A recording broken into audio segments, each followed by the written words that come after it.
वज़ीर आला Khyber Pakhtunkhwa Islamabad high court पहुंच गए। बानी PTI से मुलाकात के लिए दरख्वास्त दायर करेंगे। वज़ीर आला खैबर पख्तूनख्वा ने रावलपिंडी के गोरखपुर नाके पर धरना खत्म कर दिया। दावा किया कि बानी को तोड़ने के लिए मुलाकात की इजाजत नहीं दी जा रही।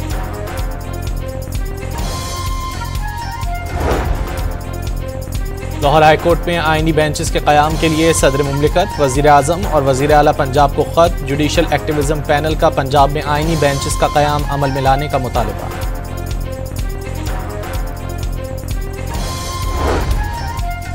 वज़ीर आज़म बहरीन का दौरा मुकम्मल करके मुख्तसर निजी दौरे पर लंदन पहुँच गए। एयरपोर्ट पर पाकिस्तानी हाई कमिश्नर और नून लीग के रहनुमाओं ने शहबाज शरीफ का इस्तकबाल किया।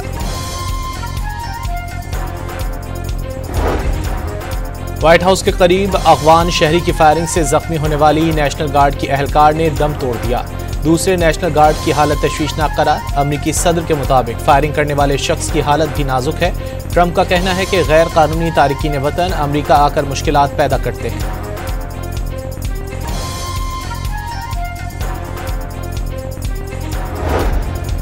नेशनल गार्ड्स पर फायरिंग के बाद मुश्तबा हमलावर और उससे मुंसलिक अफगान शहरियों के घरों पर छापे। हमलावर के घर से इलेक्ट्रॉनिक आलात, मोबाइल फोन्स, लैपटॉप्स और आईपैड्स को कब्जे में ले लिया। FBI अहलकारों ने अफगान शहरी रहमानुल्लाह के रिश्तेदारों से भी तफ्तीश की।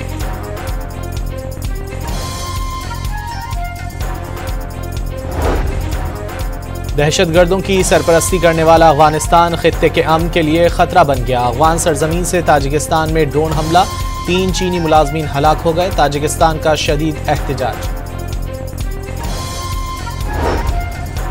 पाकिस्तान की ताजिकिस्तान में अफगान सरजमीन से हमले और 3 चीनी शहरियों के कत्ल की शदीद मजम्मत।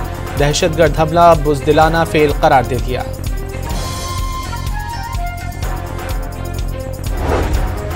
डेरा इस्माइल खान में सिक्योरिटी फोर्सेस का इंटेलिजेंस बेस्ड ऑपरेशन, 22 खवारिज हलाक। भारतीय प्रॉक्सी फितना उल खवारिज की मौजूदगी की इत्तला पर ऑपरेशन किया गया। ISPR का एलामिया।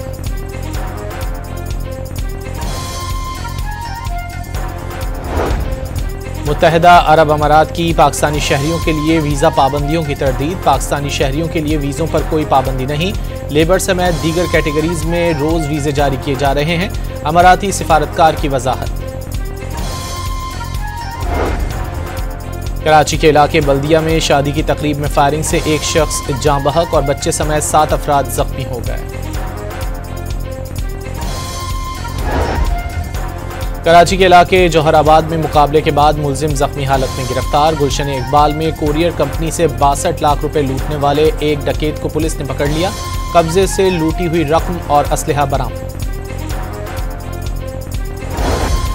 और हांगकांग की रिहायशी इमारतों में आग लगने से मरने वालों की तादाद 94 तक पहुंच गई।